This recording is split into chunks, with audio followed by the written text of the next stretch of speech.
Big Bob. They say the tongue is the perfect weapon. All I hang around nowadays is verse perfection. Peace, what's going down? It's DJ Payne 1 here with Dip and Dash Visuals, and I'm about to break down the Offshore record that I produced for Slaughterhouse. And what's interesting about this beat in particular is, and it's one of my favorite beats, and I usually hate on my beats, but this beat in particular is one that a lot of people have asked me about because they want to know what sample I used. And I don't know whether to feel insulted or flattered because I didn't use a sample. But clearly I love sampling. I'm one of those producers. I'm never going to stop sampling.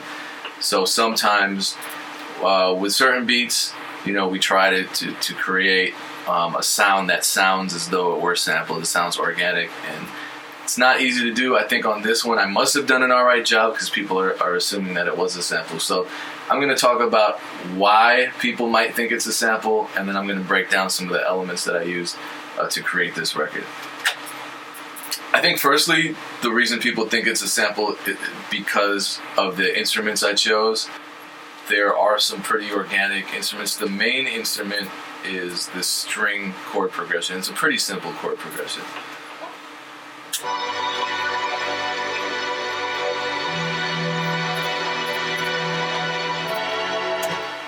And it's B minor. The key of this track is B minor. And basically that's how the entire track started, was me playing these chords with the string sound, which is a Nexus sound. Believe it or not, it's the XP Dance Orchestra expansion. And the strings are called Old Lo-Fi. And I played first,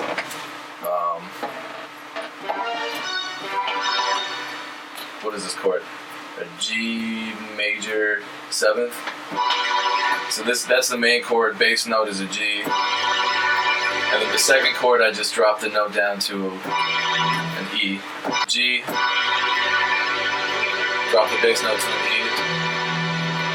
And I mean, listen to that chord. This is one of my favorite chords. And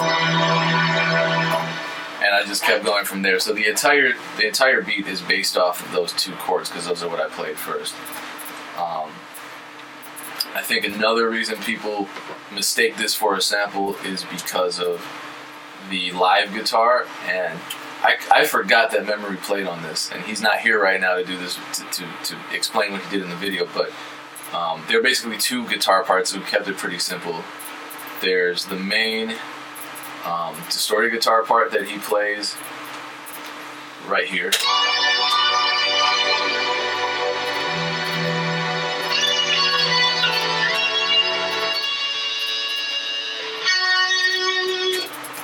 So that adds a lot of organic texture, and then there's another track that's all wah, and it's just pieces that come in intermittently, like this in the intro, for example. So in full context is what it sounds like. And it comes in throughout, just little pieces here and there. That chord.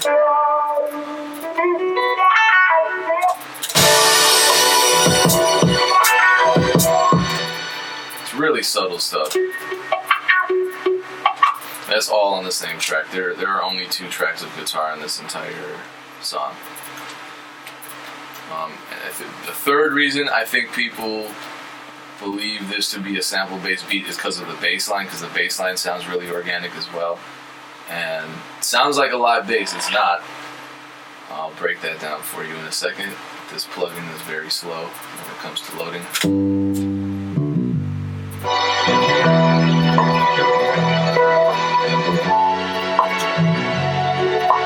If you've watched my other videos, you'll know I use this expansion a lot.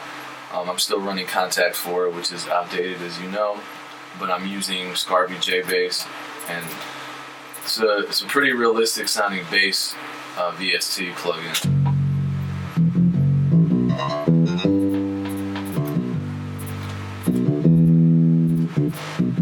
You could even hear kind of sounds like mistakes, so trust me, if I were playing an actual bass, I'd be making a lot more mistakes than that, but this is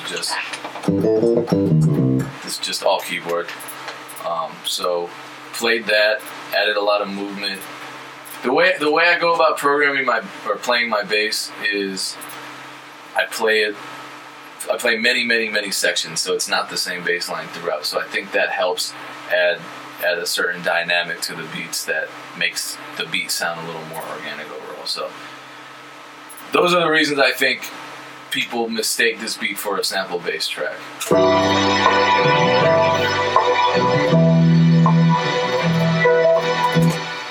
I'll break down the other elements, and we'll just go with all of the instrumental elements. We'll look at those separately.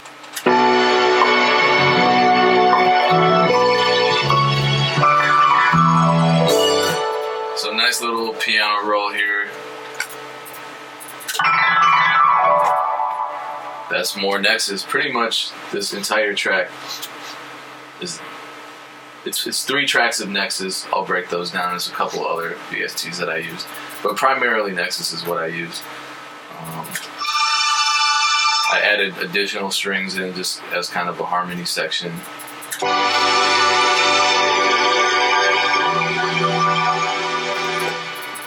These are really kind of inaudible in the overall mix, but they add an element.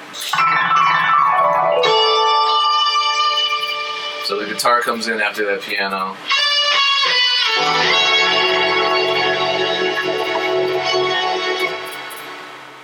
And then on the strings track too, I just kind of added a lot of layers to the strings track. So right here.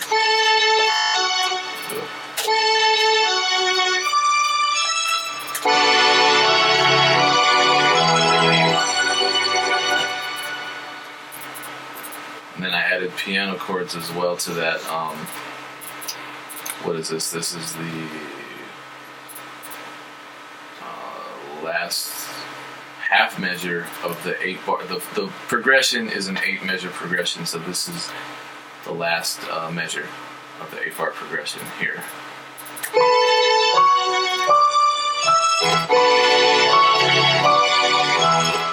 So I built that up quite a bit to try to make it sound like a sample. You know, I listen to a lot of old music, I sample a lot of records, so I try to emulate how the orchestration on something I would sample would sound. Then I have, intermittently, I have the strings run. And that's just, I want to say, just 16th note triplets.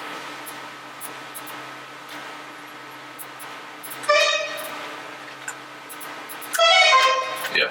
So these are just a bunch of 16th note triplets. I used the Philharmonic VST. Played this part first, and then added a little harmony on the second part.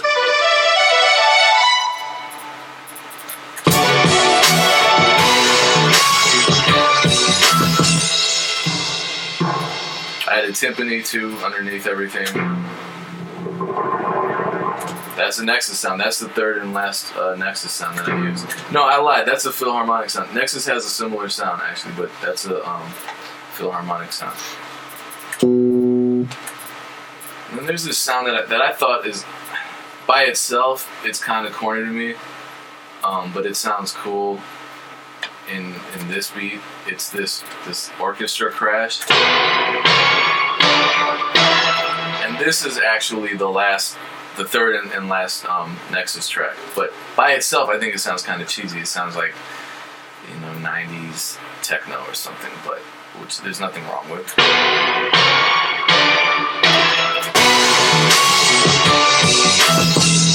Overall, it sounds cool.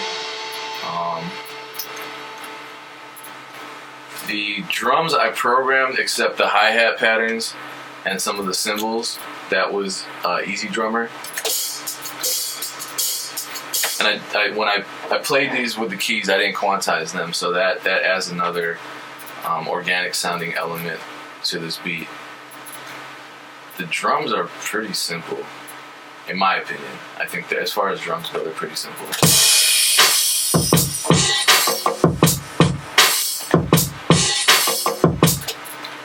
Really, the only out of the ordinary part of this drum pattern is this little percussive line, just 2 percussive pieces.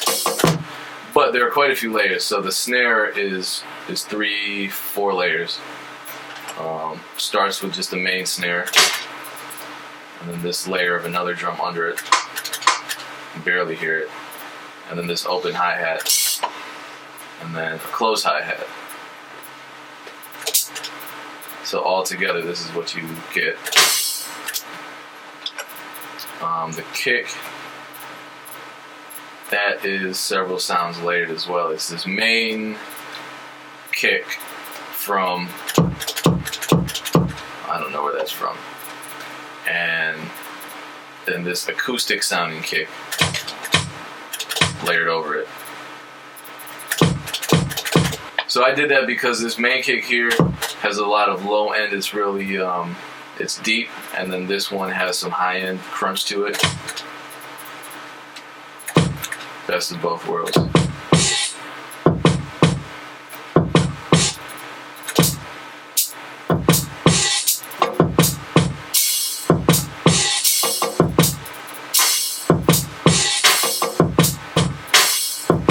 Add the easy drummer.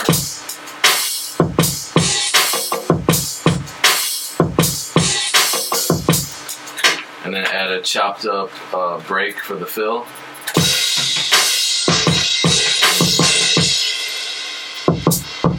And then, you know, a couple little accents like this chime.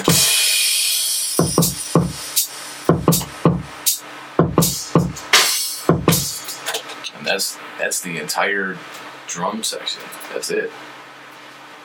Play for you as a whole.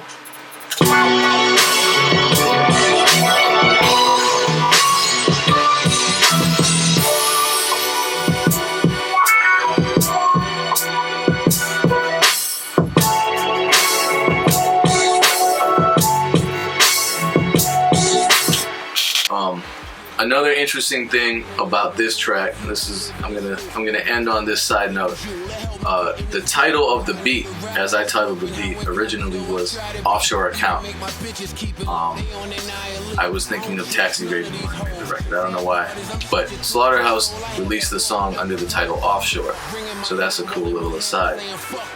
Aside from that, as you can see, I didn't use too many elements, but the beat sounds full, so it's amazing what you can do just given the right chord progression and a couple live elements. I had a lot of fun making this track. Hope you enjoyed watching me break it down. Most of them was bad, that made it bittersweet. Those are growing pains. Call it paying dues.